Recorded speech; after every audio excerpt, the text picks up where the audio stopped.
Hello বন্ধুরা, তোমাদের সবাইকে আমার চ্যানেলে স্বাগত জানাই। আজকে আমি এই ভিডিওতে ওজাইভ এর ছবিটা কেমন করে আঁকতে হয় আমি তোমাদের সামনে রিপ্রেজেন্ট করব। তার আগে তুমি যদি আমার চ্যানেলে নতুন হয়ে থাকো তাহলে কিন্তু অবশ্যই প্রথমে চ্যানেলটিকে সাবস্ক্রাইব, পাশে থাকা বেল আইকন বাটনটি প্রেস করতে কিন্তু ভুলবে না। তার আগে আমি রিকোয়েস্ট করব যে আমার এই ওজাইভ অঙ্কনের যে গণিতটা রয়েছে প্রথমে তোমরা গণিতটা দেখে নাও এবং খাতায় ভালো করে তুলে নাও, তারপর কিন্তু এই ভিডিওটা দেখে নাও। এই গণিতের যে ভিডিও লিঙ্কটা আমি কিন্তু আমার ভিডিওর ডেসক্রিপশান লিঙ্কে দেওয়া রয়েছে, তোমরা সেই লিঙ্কে গিয়ে এই গণিতটা প্রথমে দেখে নাও। ওকে, গণিতটা একটু বলছি তাও যে এই গণিতটা আমি করেছি, গণিতটা কিন্তু তোমরা দেখে নেবে। আর হিস্টোগ্রাম, পলিগন, পলিকার্ভ এই তিনটে ছবি আঁকতে গেলে স্ট্যাটিস্টিকের এই পর্যন্ত অঙ্ক করতে হবে। ক্লাস লিমিট অর্থাৎ শ্রেণীসীমা, ক্লাস বাউন্ডারি শ্রেণী সীমানা, ফ্রিকোয়েন্সি অর্থাৎ পরিসংখ্যা, ট্যালিমার্ক, ক্লাস ইন্টারভেল অর্থাৎ শ্রেণী ব্যবধান এবং ক্লাস মার্ক বা মধ্যবিন্দু এই পর্যন্ত কিন্তু এই ছকগুলো করতে হবে হিস্টোগ্রাম, পলিগন এবং পলিগ্রাফ আঁকতে গেলে। নেক্সট, ওজাইভ আঁকতে গেলে দুটো ছক করতে হবে। কিউমুলেটিভ ফ্রিকোয়েন্সি অর্থাৎ ক্রমযৌগিক পরিসংখ্যা, লেস দেন টাইপ ক্ষুদ্রতম সূচক এবং মোর দেন টাইপ বৃহত্তর সূচক। এই দুটো ছক কিন্তু যোগ করতে হবে, এই ছকের সঙ্গে এই ছকটা যোগ করতে হবে। তোমরা গণিতের ভিডিওটা দেখলেই বুঝতে পারবে, সেখানেও আমি বলেছি। তাহলে ওজাইভের ছবিটা এরপর আঁকা যাক। ওজাইভের ছবিটা আঁকতে গেলে আমাকে তাহলে কি প্রয়োজন, না এই ছকটা প্রয়োজন, মানে এই দুটো ছক প্রয়োজন এবং ক্লাস বাউন্ডারি অর্থাৎ শ্রেণী সীমানার প্রয়োজন। প্রথমে আমাকে ক্লাস বাউন্ডারিগুলো গুনে নিতে হবে, কতগুলো রয়েছে ক্লাস বাউন্ডারি অর্থাৎ শ্রেণী সীমানা। 1, 2, 3, 4, 5, 6, 7 রয়েছে। তাহলে নিচে 8 সেমি টানতে হবে। তাহলে খাতার মাঝখানে আমি 8 সেমি টেনে নিচ্ছি।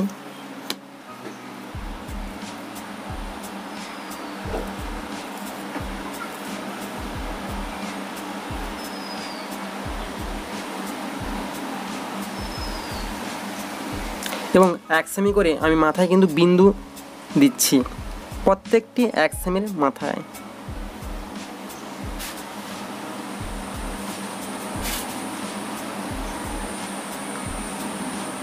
তাহলে কি বললাম যে ক্লাস বাউন্ডারিগুলো গুনে নিতে হবে। এখানে 7টা রয়েছে, 7টা থাকলে 8 সেমি টানতে হবে, মানে 1 সেমি করে 12 টানতে হবে। ঠিক আছে, নেক্সট এইখানে আমাকে একটা লম্ব টেনে নিতে হবে।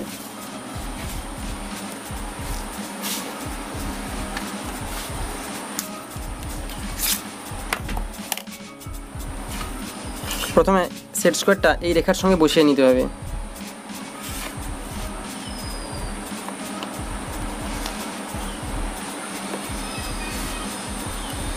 তারপর এটাকে এইভাবে নাড়িয়ে এইভাবে, ঠিক আছে, সেট স্কোয়ারের ব্যবহারগুলো কিন্তু শিখে নিই। তারপর এই যে বিন্দুটা রয়েছে, লাস্ট বিন্দুটা রয়েছে এই লাইনটার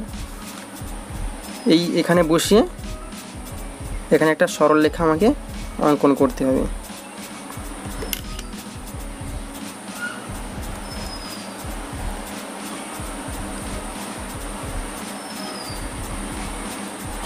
একটু বাড়িয়ে নিতে হবে নিচের দিকে, ঠিক আছে। নেক্সট এই সরলরেখাটা এদিকেও টেনে নিতে হবে।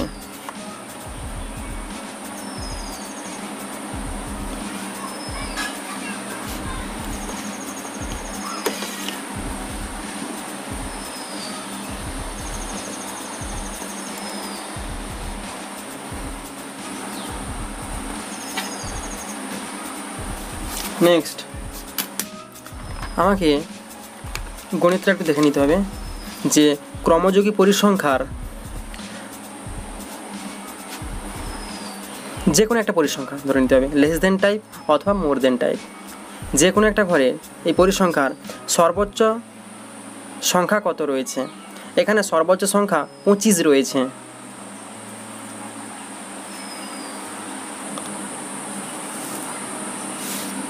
তারপর আমি বলেছি যে একটা আদর্শ প্রোফাইল আঁকতে গেলে 10 সেমি ইন্টু 10 সেমি হওয়া চাই। তাই কি করতে হবে প্রথমে না, স্কেল করার সহজ উপায়গুলো আমি বলে যাচ্ছি। যে প্রথমে দেখে নিতে হবে এখানে হাইয়েস্ট পরিসংখ্যা ফ্রিকোয়েন্সি কত রয়েছে, 25 রয়েছে, সর্বোচ্চ মান 25 রয়েছে। তাহলে 25কে কী করতে হবে না 10 দিয়ে ভাগ করতে হবে। সবসময়ের জন্য বৃহত্তর সংখ্যাকে 10 দিয়ে ভাগ করতে হবে।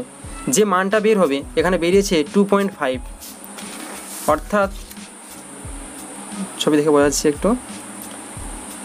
তাহলে এখানে সর্বোচ্চ মান রয়েছে 25, আমি 10 দিয়ে ভাগ করেছি, তাহলে প্রত্যেকটা ঘরের মান হচ্ছে 2.5। দশমিকে মান বেরোলে সেটাকে একটা রাউন্ড ফিগারে করে নিতে হবে। 2.5 মানে আমাকে ধরে নিতে হবে 3।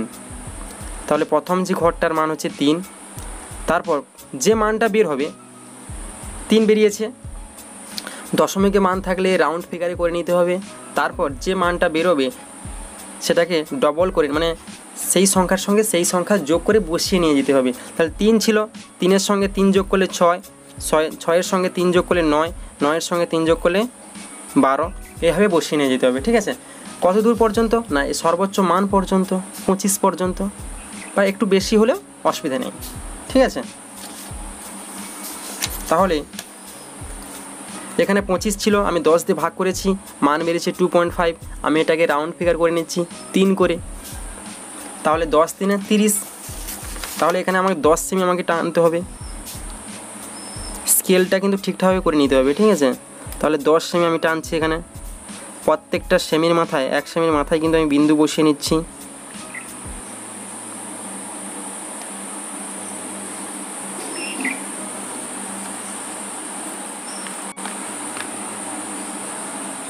এদিকেও আমি 10 সেমি নিয়ে নিচ্ছি।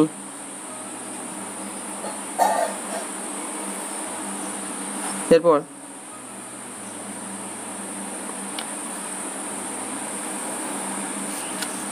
ঠিক আছে, তাহলে কি বললাম একটু বুঝিয়ে দিই আরেকবার। এখানে আমাকে দেখে নিতে হবে হাইয়েস্ট ভ্যালু কত রয়েছে। হাইয়েস্ট ভ্যালু যত আছে, ধরো এখানে 25 আছে, তাই হাইয়েস্ট ভ্যালুকে সব সময়ের জন্য 10 দিয়ে ভাগ করতে হবে। তাহলে 25কে আমি 10 দিয়ে ভাগ করেছি, এখানে দশমিকে মান বেরিয়েছে 2.5। দশমিকে মান বেরোলে তোমাকে রাউন্ড ফিগারে করে নিতে হবে। তাহলে আমি এটাকে নিয়ে নিচ্ছি 3, তাহলে এটা 3 হচ্ছে। ঠিক আছে, তাহলে 1 সেমি সমান 3, তাহলে 2 সেমি সমান 6, 3 সেমি সমান 9, মানে এই সংখ্যাটাকে যোগ করে করে বসিয়ে নিতে হবে। ঠিক আছে, তাহলে 10 3 30 সেমি পর্যন্ত আমাকে যেতে হবে। কিন্তু এখানে হাইয়েস্ট ভ্যালু হচ্ছে 25, তাহলে 30 পর্যন্ত যেতে হবে, আমার কোনো কথাই নেই। ঠিক আছে, আমি লিখছি তোমরা বুঝে নাও। তাহলে প্রথমে কিন্তু 0, এটাকে একটু বাড়িয়ে নিতে হবে এদিকে।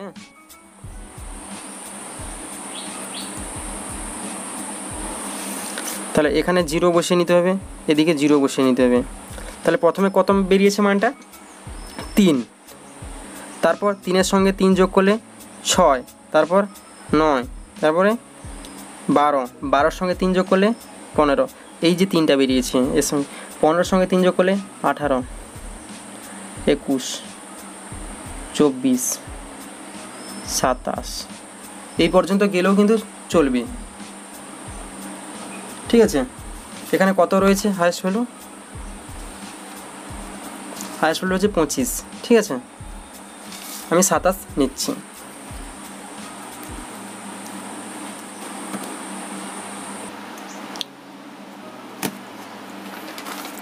তাহলে এখানে সর্বোচ্চ মান 25 ছিল, তাই আমি 27 পর্যন্ত নিচ্ছি। তারপর এখানে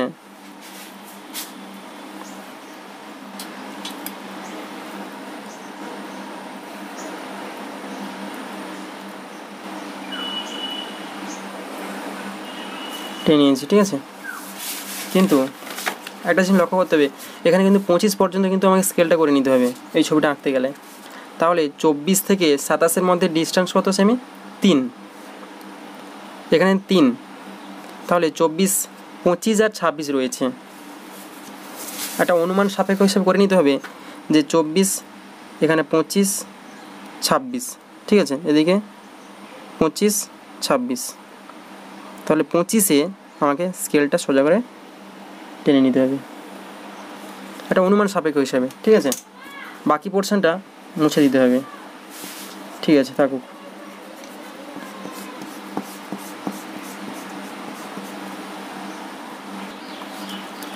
তাহলে কনসেপ্টটা ক্লিয়ার হয়েছে যে এখানে হায়েস্ট হলো 25 ছিল, তাই আমি স্কেল করে আমি 27 পর্যন্ত গেছি, কিন্তু আমাকে 25টা আমাকে কিন্তু দেখাতে হবে, তাই আমি 24, 27, তাহলে 25 এবং 26 রয়েছে, তাহলে অনুমান হিসেবে একটা সমান করে আমি নিয়েছি, তাই এটা হচ্ছে 25-এর রেখা, এটা হচ্ছে 25, ঠিক আছে।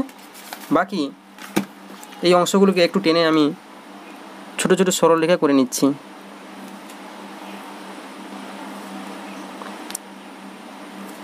যাতে ছবিটা একটু দেখতে ভালো লাগে, এবং তোমরা কিন্তু এইভাবে সরলরেখা টানবে ছোট ছোট করে।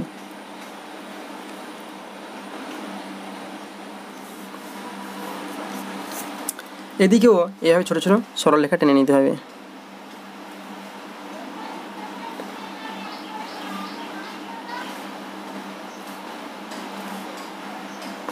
নেক্সট এই সরলরেখার সঙ্গে এখানেও কিন্তু 1 সেমি করে, প্রথমে 1 সেমি কিন্তু একটা বিন্দু বসিয়ে নিতে হবে। কী কারণে না, এই 1 সেমি একটা সরলরেখা আমাকে টানতে হবে,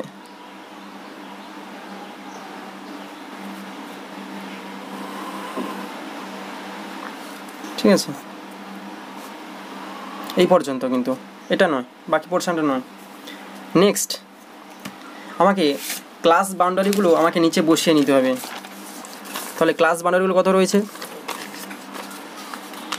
প্রথমে রয়েছে 20.5, তাহলে এখানে লিখে নিতে হবে প্রথমটায় 20.5, নেক্সট রয়েছে 25.5, তারপর রয়েছে 30.5, তারপর রয়েছে 35.5, তারপর রয়েছে 40.5, তারপর রয়েছে 45.5, তারপর এটা লাস্টে কিন্তু 50.5, ঠিক আছে।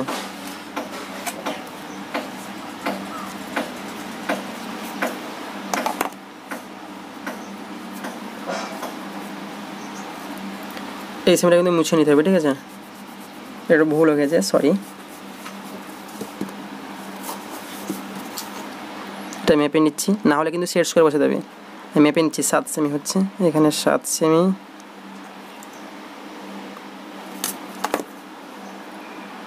লাস্টে যে বাউন্ডারিটা রয়েছে, ক্লাস বাউন্ডারি রয়েছে, সেটা সাপেক্ষে সরলরেখাটা টেনে নিতে হবে, ঠিক আছে। তাহলে লাস্টে যে ক্লাস বাউন্ডারি রয়েছে সেটার সাপেক্ষে সরলরেখাটা টেনে নিতে হবে। তারপর এরপর কিন্তু মানগুলোকে আমাকে বসিয়ে নিতে হবে। এখানে ক্রমযোগী পরিসংখ্যা দুটো কিন্তু ছবি হবে, একটা ক্ষুদ্রতর সূচক, একটা হচ্ছে বৃহত্তর সূচক। তাহলে আমি প্রথমে ছবিটা আঁকছি। তাহলে প্রথমে আমি যে এখানে যে ক্লাস বাউন্ডারিগুলো বসিয়ে নিয়েছি, এখানে প্রথমে রয়েছে 20.5, তাহলে প্রথমে যে মানটা বেরিয়েছে 0/4, তাহলে প্রথমে ক্লাস বাউন্ডারি 20.5-এর কিন্তু 0 করতে হবে, ঠিক আছে, আর 25.5-এর 4 করতে হবে, কিন্তু এটা কিন্তু একটাই ঘরের মান, কিন্তু 0/4, প্রথমে 0 দিয়ে শুরু হয়েছে, তাই কিন্তু প্রথমে 20.5-এর কিন্তু মান হবে 0, তাই এখানে নেওয়ার প্রয়োজন নেই, মানে এই লাইনটা তো 0 না, প্রয়োজন নেই তাহলে এখানে। নেক্সট 25.5-এর এটা কিন্তু 4 করতে হবে, 25.5-এর 4 করতে হবে, 30.5-এর 7 করতে হবে, 35.5-এর 17 মান নিতে হবে, ঠিক আছে। তাহলে 25.5-এর 4 রয়েছে, তাহলে 25.5-এর 4 কোথায় না, এটা 3, 4, 5, 6, এখানে 4, 5 নেই, কিন্তু অনুমান হিসাবে করে নিতে হবে যে এখানে 4, এখানে 5, তাহলে 4 পর্যন্ত যেতে হবে আমাকে, মানে এর সাপেক্ষে এখানে 3, 4, 5, 6 আমি করে নিয়েছি, 4, 5টা আমি অনুমান সাপেক্ষ হিসাবে করে নিয়েছি 4, তাহলে এই সোজা, ঠিক আছে, এই সোজা,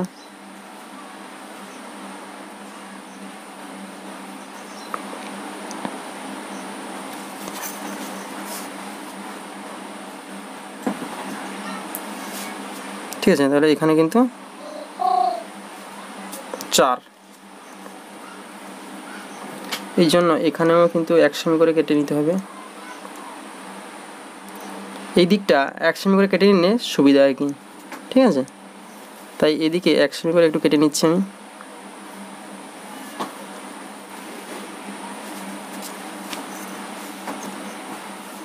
নেক্সট তাহলে 25.5-এ কিন্তু 4 মানটা বসিয়ে নিয়েছি। 30.5-এ রয়েছে 7, তাহলে 30.5-এর 7 এখানে 6, 7, 8, 9, তাহলে 7 আর 8 নেই এখানে, 7, 8, তাহলে অনুমান হিসাবে 7 হচ্ছে এইখানে, তাহলে 7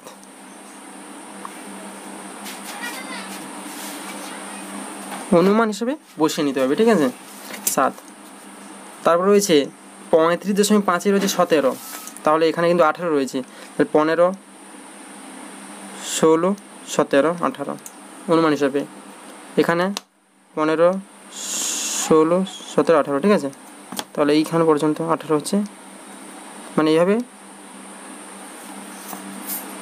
করতে হবে। তাহলে 35.5-এর হচ্ছে 18, এটা হচ্ছে 18, 17, ঠিক আছে, সরি 17।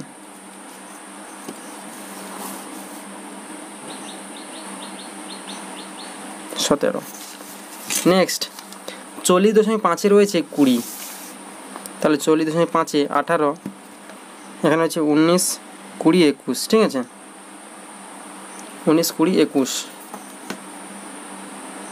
তাহলে এদিকেও 21, তাহলে 40.5-এ রয়েছে 20 এই সোজা, তাহলে 40.5-এ বসিয়ে নিয়েছি এইখানে হবে, ঠিক আছে। এইভাবে করলে দ্রুত হয়ে যাবে। তারপর নেক্সট রয়েছে 45.5-এ রয়েছে 23, তাহলে এখানে 21, 22, 23, 24, তাহলে 45.5-এ, তাহলে 45.5-এ রয়েছে 23, তাহলে 45.5টা এইদিকে রয়েছে, তাই এইদিকে ফুটকে নিচ্ছি, ঠিক আছে। তাহলে এইখানে হবে, এগুলো কিন্তু সেট স্কোয়ার বসে কিন্তু করতে হবে। নেক্সট তারপর কত রয়েছে 50.5-এ রয়েছে 25, 25 কিন্তু এখানে আমি কিন্তু আগেই করে নিয়েছি, ঠিক আছে। তাই বাকি এই বিন্দুগুলো কি আমাকে কিন্তু একটা সরল রেখার সাহায্যে আমাকে স্কেল দিয়ে টেনে নিতে হবে।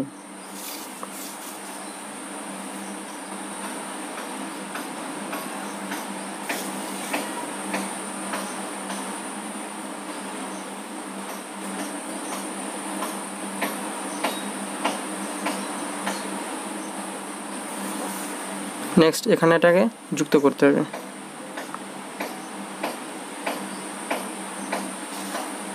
হয়ে গেছে। এটা কিন্তু লেস দেন টাইপ, কী করেছে এটা লেস দেন টাইপ, তাই এখানে লিখে নিতে হবে লেস দেন টাইপ।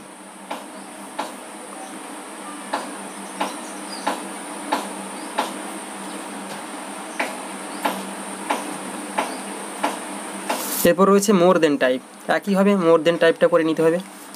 মোর দেন টাইপে কী হবে না, প্রথমে এদিকে 0/2, তাহলে কিন্তু 50.5-এর কিন্তু 0, 45.5-এ 2, মানে এইভাবে আর কি, যেমন করে করেছি আর কি।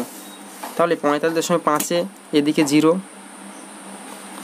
নেক্সট 45.5-এ রয়েছে 2, তাহলে 45.5-এ 2, তাহলে 2 বলতে এখানে 3 রয়েছে, তাহলে 1, 2, 3, এদিকে 1, 2, 3, তাহলে এটা অনুমান হিসাবে করে নিতে হবে, অনুমান সাপেক্ষ হিসাবে করে নিতে হবে।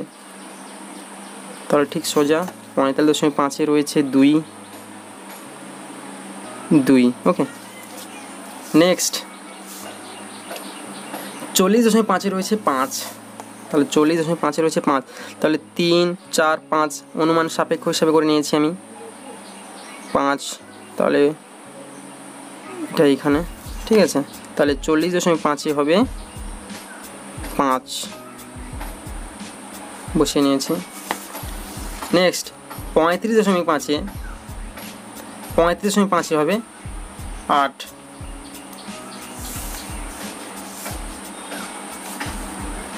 তারপর 8 রয়েছে,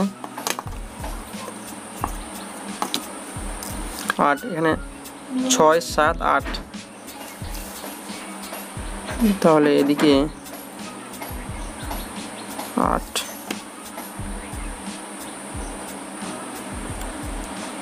স্কেলটা যদি ঠিকঠাক হয়ে যায় তাহলে কিন্তু আর অনুমান সাপেক্ষ হিসাবে করতে হবে না, ঠিক আছে। নেক্সট রয়েছে 18, তাহলে 18, এদিকে 18 রয়েছে, এটা কিন্তু যেমন পটে গেছে।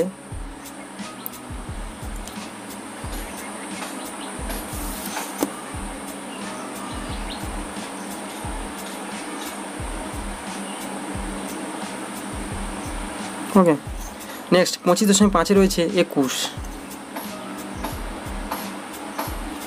এদিকে 21 রয়েছে, এটা মিলে গেছে, এটা ঠিক আছে, এইদিকে আছে। নেক্সট কিন্তু রয়েছে 25, তাহলে এটা এইখানে, তাহলে এইগুলোকে যোগ করে নিতে হবে।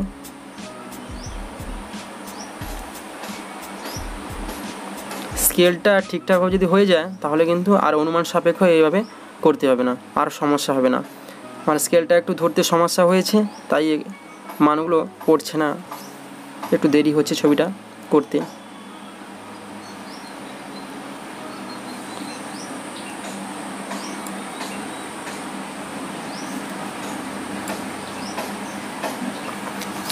এটা কি করলাম, মোর দেন টাইপ, তাই এটা লিখে নিতে হবে মোর দেন টাইপ।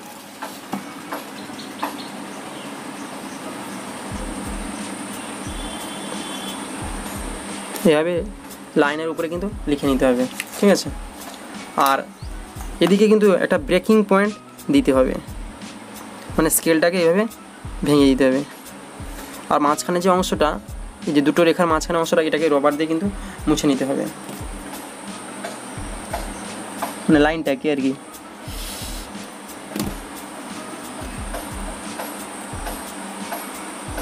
ওকে, তাহলে ছবিটা কিন্তু কমপ্লিট, কিন্তু লেখাগুলো বাকি রয়েছে।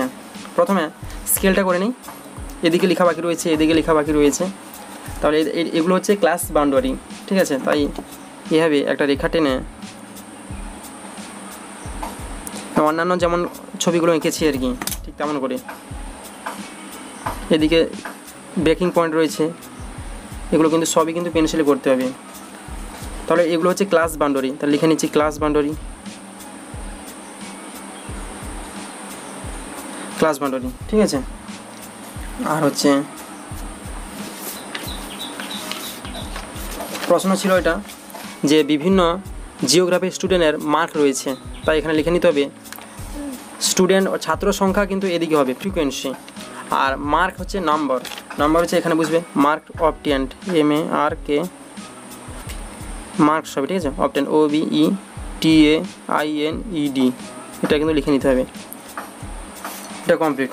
এদিকে রয়েছে ফ্রিকোয়েন্সি, লিখে নিতে হবে কিউমুলেটিভ ফ্রিকোয়েন্সি, অবশ্য কিন্তু ওজাইভ করার সময় কিন্তু লিখে নিতে হবে কিউমুলেটিভ ফ্রিকোয়েন্সি।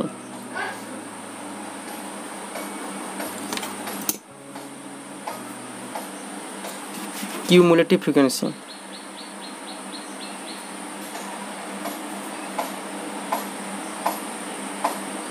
কিউমুলেটিভ ফ্রিকোয়েন্সি ব্র্যাকেটে কিন্তু লিখে নিতে হবে যে নম্বর অফ স্টুডেন্ট, যেহেতু প্রশ্ন ছিল।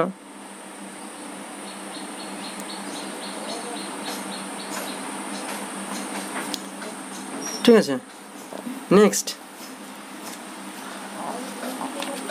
কিউমুলেটিভ ফ্রিকোয়েন্সি কার্ভ ওজাইভ, এটা তো লিখে নিতে হবে। Less than type and more than type, title লিখে নিতে হবে। আর টাইটেলে আমি কি দেখাচ্ছি, এটা প্রশ্নের দেওয়া আছে, showing the distribution of mark of the geography student, ঠিক আছে, মানে বিভিন্ন ভূগোলের ছাত্রদের ভূগোলের পরীক্ষার নম্বর দেওয়া হচ্ছে বিষয়ের। এভাবে স্কেল করে নিতে হবে। এদিকে স্কেলটা হরাইজন্টাল মানে অনুভূমিক স্কেল হচ্ছে 1 সেমি রিপ্রেজেন্ট করে 1 ক্লাস বাউন্ডারি, সবসময়ের জন্য স্থির থাকবে। ভার্টিক্যাল স্কেলটা আমি করেছি এখানে 1 সেমি রিপ্রেজেন্ট করে 3 করে, তাই এখানে 3 ইউনিট অফ কিউমুলেটিভ ফ্রিকোয়েন্সি, যেহেতু এটা কিউমুলেটিভ ফ্রিকোয়েন্সি। নেক্সট ইন্ডেক্স করে নিতে হবে এদিকে, এটা হচ্ছে যেমন করে রয়েছে ঠিক তেমন করে এদিকে করে নিতে হবে। এটা লেস দেন টাইপ, তাহলে লেস দেন টাইপে এদিকে ছবি রয়েছে, তাহলে লেস দেন টাইপ হচ্ছে এদিকে যেমন করে রয়েছে ঠিক তেমন করে কিন্তু করে নিতে হবে লেস দেন টাইপ। আর এদিকে রয়েছে মোর দেন টাইপ, এটা কিন্তু স্কেল দিয়ে করে নিতে হবে। আর হচ্ছে এই যে ব্রেকিং পয়েন্টটা, এটা কিন্তু এদিকে ইন্ডেক্সে করে নিতে হবে এদিকে, ঠিক আছে। এটা কিন্তু এইভাবে চিহ্ন দিয়ে breaking point, BREAKING breaking point, এটা পেনে লিখছি আমি, BREAKING POINT ব্রেকিং পয়েন্ট, ঠিক আছে। এইভাবে স্কেল দিয়ে টেনে, এগুলো কিন্তু সবই কিন্তু পেন্সিলে করতে হবে, ইন্ডেক্স, স্কেল এবং টাইটেল সবই কিন্তু পেন্সিলে করতে হবে। আশা করি কিউমুলেটিভ ফ্রিকোয়েন্সি বোঝা গেছে ছবিটা কীভাবে আঁকতে হয়। ভিডিওটি দেখার জন্য তোমাদেরকে অসংখ্য ধন্যবাদ জানাই। যদি কোনো সমস্যা থাকে তাহলে কিন্তু অবশ্যই কমেন্ট বক্সে কমেন্ট করবে। Thank you.